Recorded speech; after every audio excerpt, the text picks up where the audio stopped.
शुभ सकाल प्रिय शिक्षार्थीबृंद आमी श्रीकुमार टिटो सहकारी अध्यापक हिसाब विज्ञान विभाग तुम्हादेर सकलके हिसाब विज्ञान क्लासे स्वागत जानाच्छि। आशा करछि तोमरा सकलेई भालो आछो एबं नियमित पढ़ालेखा करछो, कारण समय एबं नदीर स्रोत कारोर जन्यई अपेक्षा करे ना। करोनाय जदिओ सबकिछु थेमे आछे तबुओ आमरा अनलाइने तोमादेर साथे जुक्त थेके समयगुलो सठिकभावे व्यवहारेर निर्देशना दिए जाচ্ছি। तेमनी आज के चलो देखे आसि तुम्हादेर जन्य हिसाब विज्ञान विभागेर बा हिसाब विज्ञान विषयेर पाठे कि रयेछे।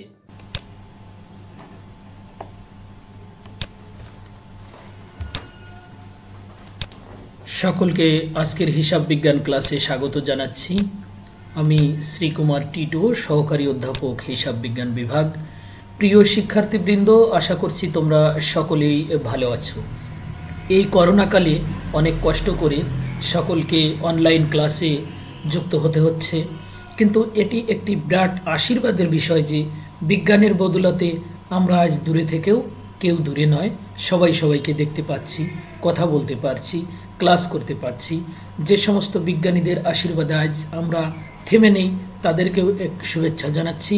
আর তোমরা যারা আমার সাথে এই দীর্ঘ সময় ধরে ক্লাস করছো এবং নিয়মিত আছো তাদেরকে প্রাণ ঢালা অভিনন্দন জানাচ্ছি। শিক্ষার্থীবৃন্দ, চলো আমরা প্রথমে একটি উদ্দীপক দেখে আসি। জনাব রায়ান 18 সালের 1 জানুয়ারি তারিখে নগদ 60,000 টাকা নিয়ে রায়ান ব্রাদার্স নামে ব্যবসা শুরু করেন। তার অন্যান্য লেনদেনগুলো নিম্নরূপ: 2 জানুয়ারি বাকিতে পণ্য ক্রয় 5,000 টাকা, 3 জানুয়ারি ব্যাংকে জমা দেওয়া হলো 10,000 টাকা, 10 জানুয়ারি বাকিতে পণ্য বিক্রয় 12,000 টাকা, 15 জানুয়ারি নতুন আসবাবপত্র ক্রয় 3,000, 20 জানুয়ারি অনাদায়ী পাওনা ধার্য করা হলো 2,000 টাকা, 30 জানুয়ারি কর্মচারীর বেতন দেওয়া হলো। এটি একটি উদ্দীপক। এই উদ্দীপকের পরে আমরা দেখে আসি প্রশ্নগুলো কি রয়েছে। এই প্রশ্নটি আসলে 94 পৃষ্ঠার 6 নম্বর প্রশ্ন। সেই প্রশ্নে ছিল প্রাপ্য হিসাবের পরিমাণ নির্ণয় করো, লেনদেন থেকে হিসাব খাত নির্ণয় করো ও আধুনিক পদ্ধতিতে শ্রেণীবিন্যাস করো।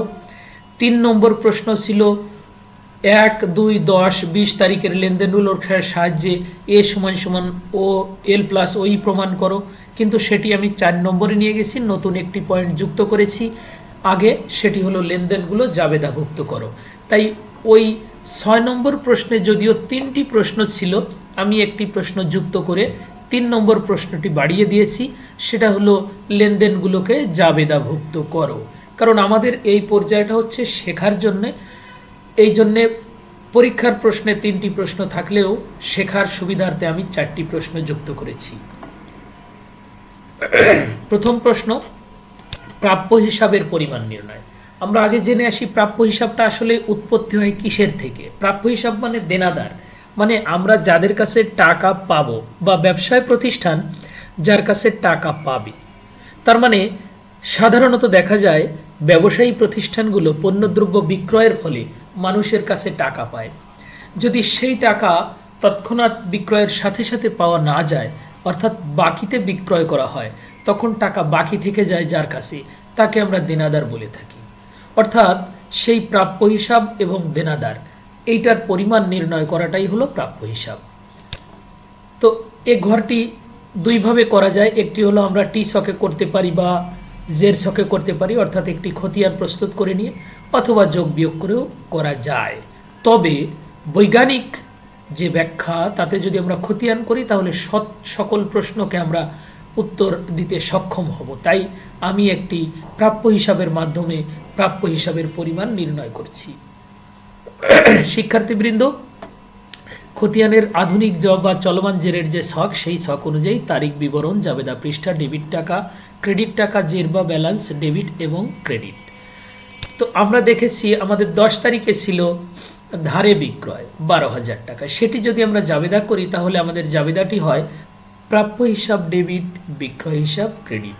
তাই এখানে প্রাপ্য হিসাব ডেবিটের ঘরে আমরা 12,000 টাকা লিখেছি, আর বিবরণে বিপরীতটি লিখতে হয়, অর্থাৎ বিক্রয় হিসাব লিখেছি, অর্থাৎ 12,000 টাকা আমাদের ডেবিট ব্যালেন্সে যুক্ত হলো। 20 তারিখে ছিল অনাদায়ী পাওনা ধার্য করা হলো বা কুঋণ ধার্য করা হলো 2,000 টাকা। এটির জাবেদা হলো কুঋণ বা অনাদায়ী পাওনা হিসাব ডেবিট আর প্রাপ্য হিসাব ক্রেডিট। তাই প্রাপ্য হিসাবের ক্রেডিট দিকে আমরা 2000 টাকা লিখেছি, আর বিবরণের ঘরে কুঋণ বা অনাদায়ী পাওনা হিসাব লিখেছি। তাহলে আগে 10 তারিখে আমাদের ব্যালেন্স বা জেরে 12,000 টাকা ছিল ডেবিট, এখন 2,000 টাকা ক্রেডিট হয়ে গেল, অর্থাৎ আমাদের প্রাপ্য হিসাবের ব্যালেন্স হলো 10,000 টাকা। আশা করি বুঝতে পেরেছো। আমরা চলে যাচ্ছি 2 নম্বর প্রশ্নে। লেনদেন থেকে কিভাবে হিসাব খাত নির্ণয় ও শ্রেণীবিন্যাস করা যায়। লেনদেন থেকে হিসাব খাত নির্ণয় ও শ্রেণীবিন্যাস করণ, এটি আমরা আগেও বিভিন্ন অঙ্কে শিখেছি। আজ চলো আবার দেখে আসি। তারিখ, লেনদেন, হিসাব খাত এবং শ্রেণী বিভাগ।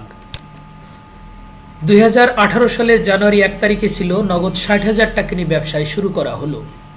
তাহলে ব্যবসায় নগদ টাকা আসলো, অর্থাৎ নগদান হিসাব।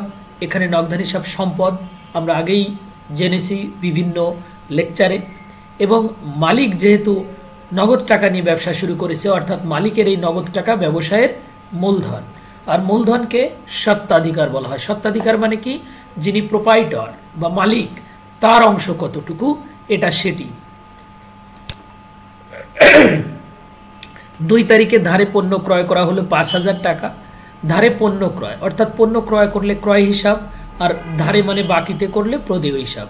ক্রয় হিসাব হলো কারবারের নিয়মিত একটি ব্যয়, আর প্রদেয় হিসাব মানে পাওনাদার। পাওনাদার অর্থাৎ সে প্রতিষ্ঠানের কাছে টাকা পাবে, অতএব পাওনাদার হলো বা প্রদেয় হিসাব হলো কারবারের দায়। ব্যাংকে জমা দেওয়া হলো, তাহলে ব্যাংকে টাকা জমা হলো। একটি হিসাব খাত হলো ব্যাংক হিসাব এবং অপর হিসাব খাত হলো নগদান হিসাব। ব্যাংকে জমাকৃত টাকাও কারবারের সম্পদ, আর নগদ টাকাও সম্পদ। বাকিতে পণ্য বিক্রয় করা হলো।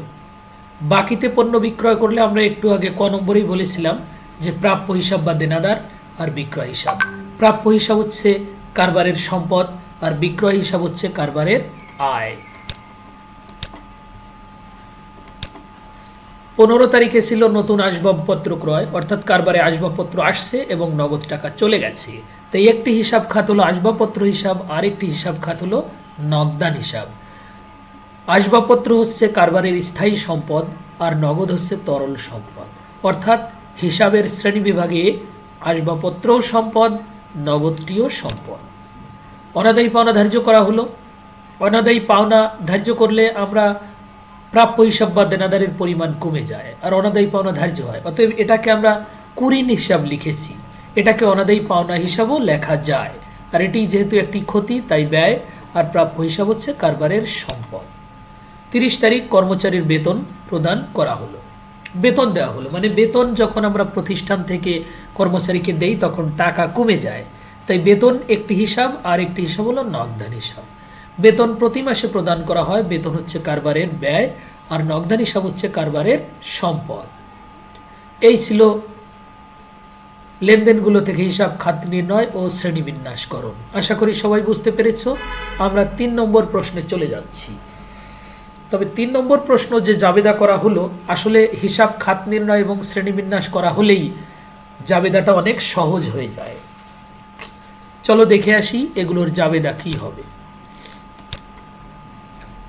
রায়ান ব্রাদার্স এর জাবেদা বহি। তারিখ, বিবরণ, খতিয়ান পৃষ্ঠা, ডেবিট টাকা, ক্রেডিট টাকা, এটা হচ্ছে জাবেদার ঘর। তো প্রথম 2018 সালের জানুয়ারির 1 তারিখে আমরা যখন হিসাবের শ্রেণী বিভাগ বা হিসাব খাত নির্ণয় করি, তখনই আমরা দেখো লিখেছিলাম যে নগদান হিসাব ডেবিট, নগদান হিসাব এবং মূলধন হিসাব। এখানে নগদান হিসাব ডেবিট করা হয়েছে, মূলধন হিসাব ক্রেডিট করা হয়েছে, কারণ লেনদেনটি ছিল যে নগদ টাকা ব্যবসায় মূলধন হিসাবে আনা হলো বা 60,000 টাকা নিয়ে ব্যবসা শুরু করা হলো। অতএব ব্যবসায় নগদ টাকা বেড়েছে মানে সম্পদ বৃদ্ধি পেয়েছে, তাই নগদান হিসাব ডেবিট। আর মূলধন হলো স্বত্বাধিকার, স্বত্বাধিকারও বৃদ্ধি পেয়েছে, তাই মূলধন হিসাব ক্রেডিট, কারণ স্বত্বাধিকার বৃদ্ধি পেলে ক্রেডিট হয়। অতএব জাবেদাটি হলো নগদান হিসাব ডেবিট 60,000 টাকা, মূলধন হিসাব ক্রেডিট 60,000 টাকা, কারণ মূলধন আনা হলো বা নগদ টাকা নিয়ে ব্যবসা শুরু করা হলো, যেভাবেই লেখা হোক অসুবিধা নাই। 2 তারিখ ছিল বাকিতে বা ধারে পণ্য ক্রয়। তো ওখানেও আমরা লিখেছিলাম ক্রয় হিসাব এবং প্রদেয় হিসাব। ক্রয় হচ্ছে ব্যয়, পণ্য ক্রয়ের ফলে ব্যয় বেড়ে গেছে, তাই ক্রয় হিসাব ডেবিট 5,000 টাকা।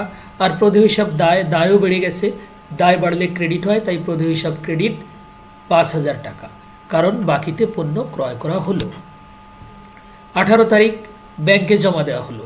ব্যাংক হিসাব এবং নগদান হিসাব। ব্যাংকে টাকা জমা দিলে ব্যাংকে টাকা বৃদ্ধি পায়, অতএব ব্যাংক হিসাব ডেবিট। আর নগদ টাকা কমে যায়, তাই নগদান হিসাব ক্রেডিট, কারণ ব্যাংকে জমা দেওয়া হলো। বাকিতে পণ্য বিক্রয় করা হলো, অতএব প্রাপ্য হিসাব বা দেনাদার ডেবিট আর বিক্রয় হিসাব ক্রেডিট, কারণ প্রাপ্য হিসাব সম্পদ বেড়ে গেছে আর বিক্রয় আয় বেড়ে গেছে, কারণ সম্পদ বাড়লে ডেবিট, আয় বাড়লে ক্রেডিট। অতএব জাবেদাটি হলো প্রাপ্য হিসাব ডেবিট, বিক্রয় হিসাব ক্রেডিট, কারণ বাকিতে পণ্য বিক্রয় করা হলো। 15 তারিখ ছিল নগদে আসবাবপত্র ক্রয় করা হলো। আসবাবপত্র সম্পদ, নগদ সম্পদ, অতএব আসবাবপত্র কারবারে বৃদ্ধি পেয়েছে, তাই আসবাবপত্র হিসাব ডেবিট। আর আসবাবপত্র ক্রয় করার ফলে নগদ টাকা কমে গেছে, অর্থাৎ সম্পদ কমে গেছে, তাই নগদান হিসাব ক্রেডিট। অতএব জাবেদাটি হলো আসবাবপত্র হিসাব ডেবিট 3000 টাকা, নগদান হিসাব ক্রেডিট 3000 টাকা।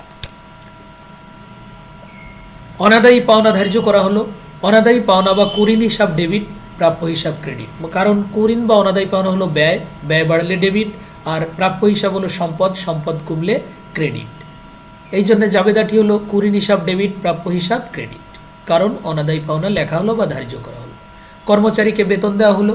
বেতন হিসাব ডেবিট, নগদান হিসাব ক্রেডিট, কারণ বেতন হচ্ছে ব্যয়, বেতন দেওয়ার ফলে ব্যয় বেড়ে গেছে, এই জন্য বেতন হিসাব ডেবিট, আর নগদ টাকা কমে গেছে, তাই নগদান হিসাব ক্রেডিট। অতএব জাবেদাটি হলো বেতন হিসাব ডেবিট, নগদান হিসাব ক্রেডিট, কারণ নগদে বেতন প্রদান করা হলো। জাবেদা শেষ হলো। আমাদের 4 নম্বর প্রশ্ন ছিল এ সমান সমান এল প্লাস ওই প্রমাণ করো 4টি লেনদেন দ্বারা। চলো দেখে আসি। প্রথমেই লিখলাম আমরা সম্পত্তি সমান সমান দায় প্লাস স্বত্বাধিকার। ওই যে এ সমান সমান এল প্লাস ওই, এ মানে সম্পদ, এল মানে দায়, আর ওই মানে স্বত্বাধিকার। ওটা ইংলিশে ছিল, আমি বাংলায় লিখেছি। তো এর ফরম্যাটটা ঠিক এরকম, তারিখ, সম্পদ সমান সমান দায় প্লাস স্বত্বাধিকার আর মন্তব্য। আমি সম্পদের দিকে 2টি সম্পদ লিখেছি, দায়ের দিকে প্রদেয় হিসাবে এবং মূলধন লিখেছি, কারণ আমাদের যে 4টি লেনদেনের কথা বলা হয়েছিল সেই 4টি লেনদেনের মধ্যে 2টি সম্পদ ছিল, একটি দায় ছিল আর মূলধন ছিল, তাই আমি এইভাবে ঘরটি করেছি।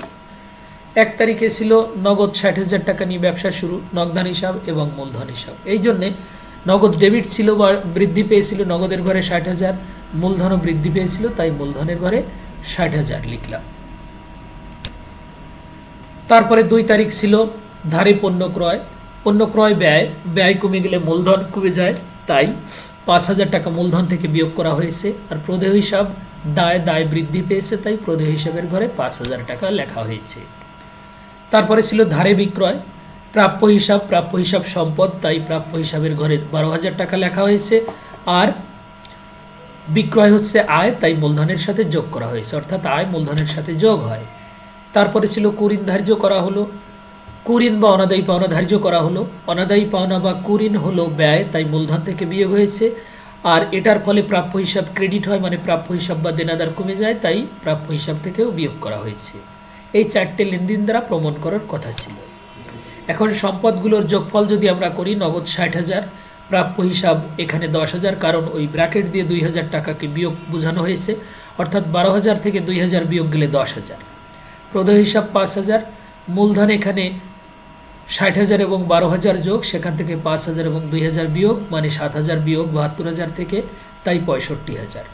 সম্পদের দিকের যোগফল 70,000, দায় দিকের যোগফল 70,000, অর্থাৎ প্রমাণিত হলো যে এ সমান সমান এল প্লাস ওই বা সম্পদ সমান সমান দায় প্লাস স্বত্বাধিকার। এটি আগেও বহুবার আমরা করেছি, আবার করলাম, কারণ এটি অত্যন্ত ইম্পর্ট্যান্ট বিষয়। বলেই দিই, এটি কিন্তু প্রশ্নে থাকবেই, তোমরা এটি ভালো করে প্র্যাকটিস করো। সকলকে নিরন্তর শুভেচ্ছা। আজকের ক্লাসে আমি বিদায় নিচ্ছি এখানেই। সবাই ভালো থাকো।